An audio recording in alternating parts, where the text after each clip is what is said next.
listening to the HR Mixtape, your podcast with the perfect mix of practical advice, thought-provoking interviews, and stories that just hit different so that work doesn't have to feel, well, like work. Now, your host, Shari Simpson. Joining me today is Jim Link, the Chief Human Resources Officer for the Society of Human Resource Management. His leadership touches the lives of over 362 million workers, where he champions inclusive workplaces and advises organizations on HR best practices. As a respected thought leader, Jim is a frequent speaker and media commentator on workforce trends and the future of work.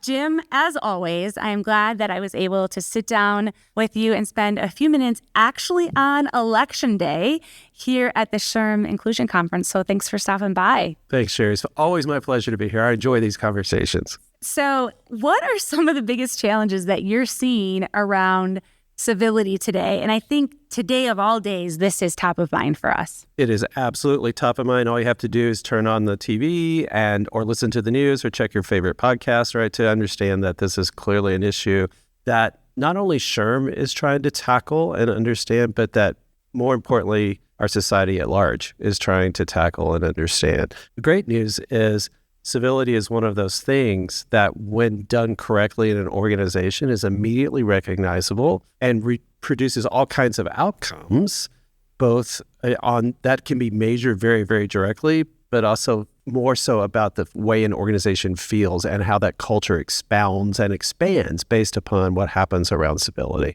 So SHRM's been watching this for a while now.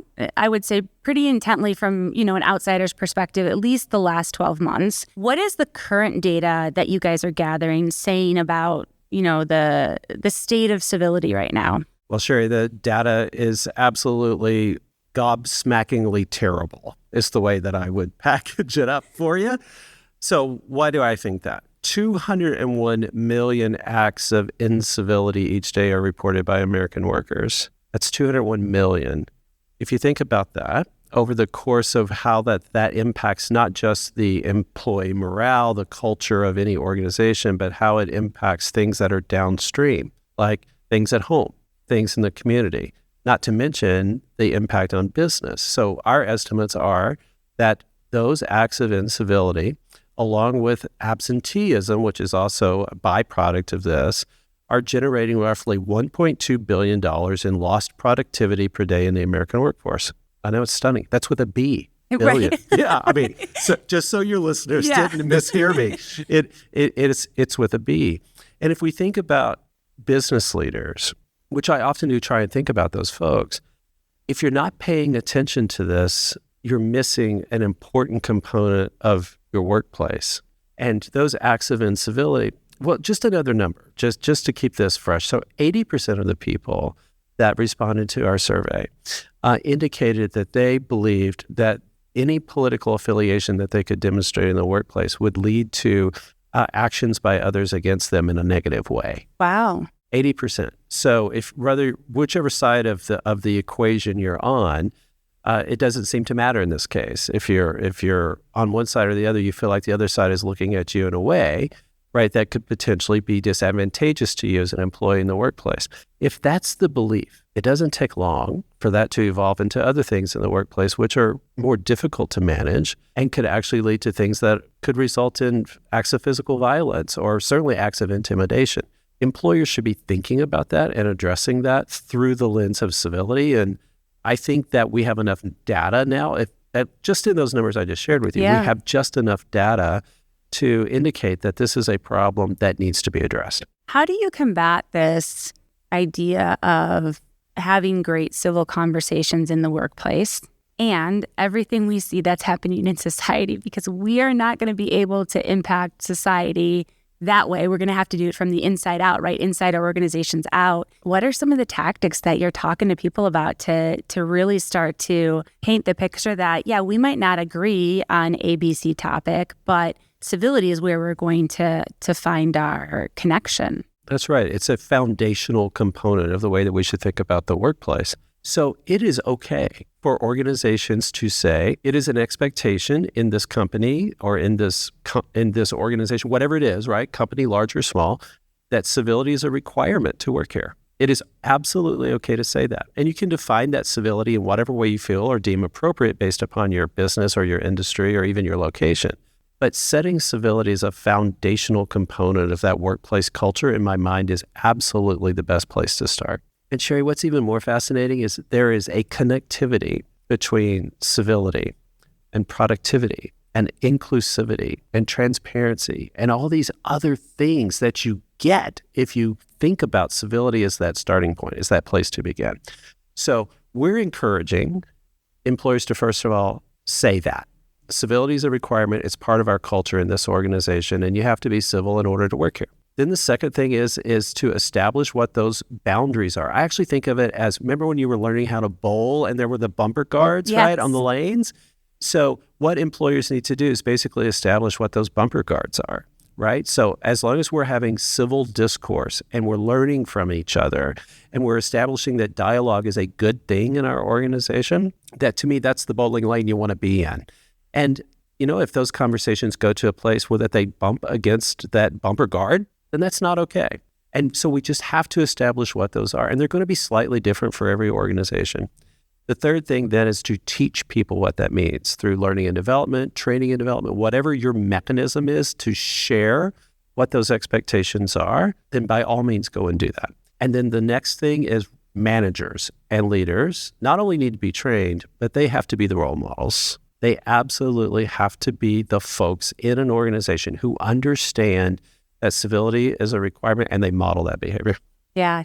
I had a leader a couple of years ago who, at our first kind of all hands HR meeting, so it was the first meeting where we had actually combined L&D, TA, and HR together under one umbrella. She was a new leader, and she came in and she told this story about, she wanted us to imagine that we're all in a boat together, like a whitewater rafting boat. That was the concept. So we're all in this boat together, and that when we start to infight, when we start to talk poorly about, HR's talking poorly about TA, TA's, ragging on L&D for their onboarding program, that we're poking holes in the boat. And she's like, but you're in that boat that you're poking the hole in. And she set the expectation that as a team, I don't want anybody on our team poking holes in our boat. And at first I thought it was kind of a silly example, but just a couple months later, I had a teammate that wasn't behaving in a way that I thought was positive, and I could just tell I was getting frustrated with them. And I was able to go to them and say, okay, I feel like we're having a poking hole in the boat moment right now. And I'm going to be vulnerable and share something with you. And hopefully you can know it's coming from a place that I want to be in the boat with you. And so because of that, I want to have this conversation. It was one of the most productive conversations I've had of my career with another peer. Absolutely. And I'm pleased that you were courageous enough to actually engage in that conversation with someone in what had to be a difficult conversation, right? Certainly it might have started out that way.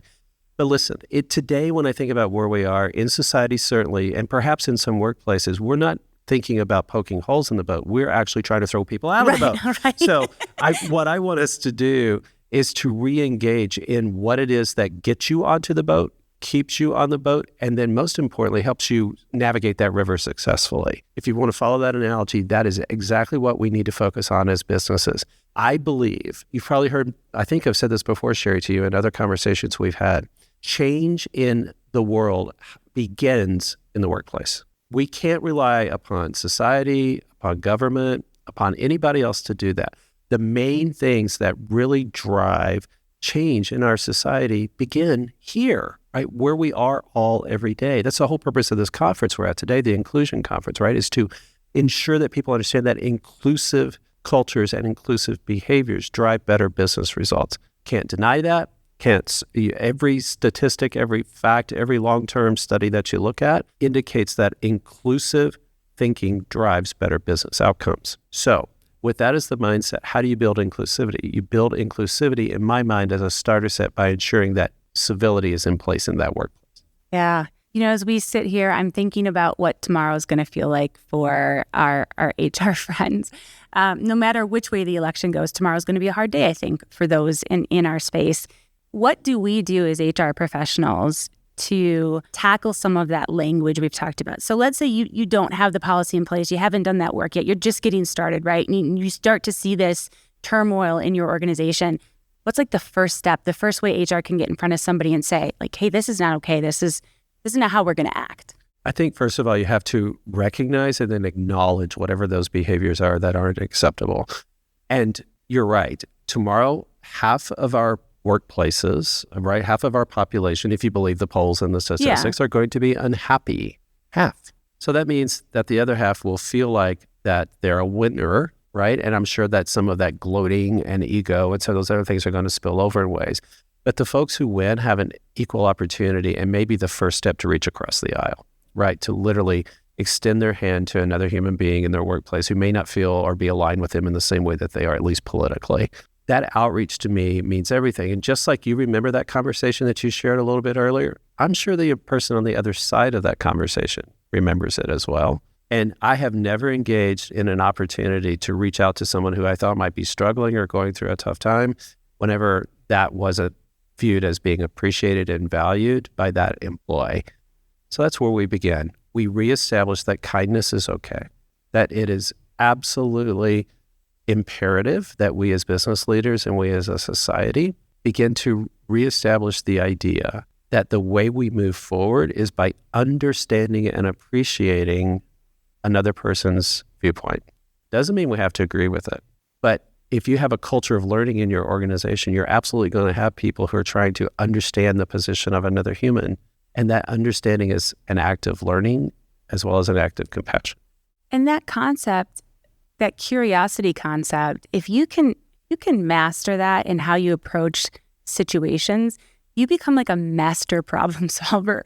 You know, you do. when you're like, hey, tell me more about your point of view. How did you get to that conclusion? You know, and be genuinely curious. That's right. It's fascinating, the things that I've learned that I've been like, oh, I never thought about it from that angle, or, oh, I didn't realize that was impacting you that way, or whatever the thing might be, you know? So getting curious is really good. I know that SHRM has worked on a lot of resources for HR professionals in this space. What are some of the big ones that you want people to make sure they know that they have access to? Well, first of all, I want them to go to shrm.org/civility, and I want them to look at the webpage that opens whenever they do that. What they're going to find are a plethora of resources. And my favorite one is the 5-step guide to civil conversations in the workplace, right? So there are many like that, including how to navigate through this political morass in which we find ourselves right now, and how you can best activate as an HR employee, but maybe more importantly as a human being, in understanding the other side and understanding what you can do to actually encourage that dialogue. I, like you, believe that one of the best things you can do, whether you work in human resources or whether you're a manager or a leader or just an interested human being, is to engage in that dialogue. And you can say things like, is it okay if we talk about this? Are you open to feedback? I acknowledge how you feel about that, right? There are so many things that you can say that validate the other person, whether or not you agree with them. I mean, many people who are listening to this are probably married, right? And they have learned over the years in dealing with their spouse or their partner or their significant other, they've learned what those triggers are, right? You know the things that you avoid, but you also know whenever you need to have a conversation, how, in many cases, how you get into that conversation. And at least in my married life, that begins with acknowledging that the other person has a viewpoint and that I am indeed interested in hearing about it. Yeah. What do you say to those who are listening who say that they've gotten feedback from their leaders like, civility is just one more squishy word I have to tackle? Yeah. Let the numbers do the talking, right? I mean, if you go into that website we were talking about a little bit earlier, you will absolutely see that the math works in support of civility. It works in support of inclusivity. And whichever one of those statistics or pieces of information or data appeals to you, build upon that. Let that be your discussion point. I've never had a discussion with a business leader, particularly one who's running a line or responsible for a profit and loss center, who wasn't interested in a conversation where the first words out of my mouth were a numeric instead of a feeling or a belief. Yeah. So civility is more than a feeling or a belief. It is absolutely a business imperative. So what haven't I asked you that is important for our audience to know in this space? And I feel like this is one of those things that we could talk about all day. I'm sure tactics, and there's a ton of stuff we could talk about, but what's one thing you really want this population to know? I would like for your listeners to understand that civility as a topic is not something that we came up with just based upon what SHRM thought was the right thing to do. We heard from our members that something was going on out there in the workplaces with which they either didn't identify, couldn't understand, or didn't like. When we began to ask questions about what that was, we didn't call it civility at first. We didn't know what it was that we were chasing, but we understood that members were telling us something that we needed to pay attention to.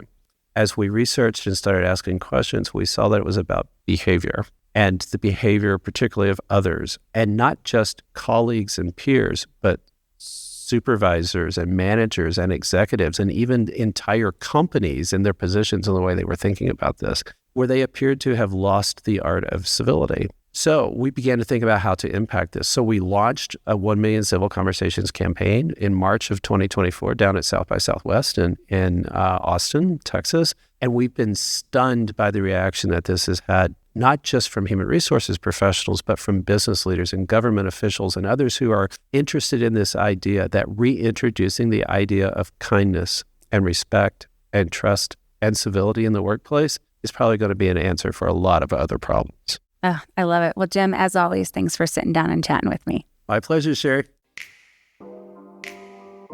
I hope you enjoyed today's episode. You can find show notes and links at theshrmixtape.com. Come back often and please subscribe, rate, and review.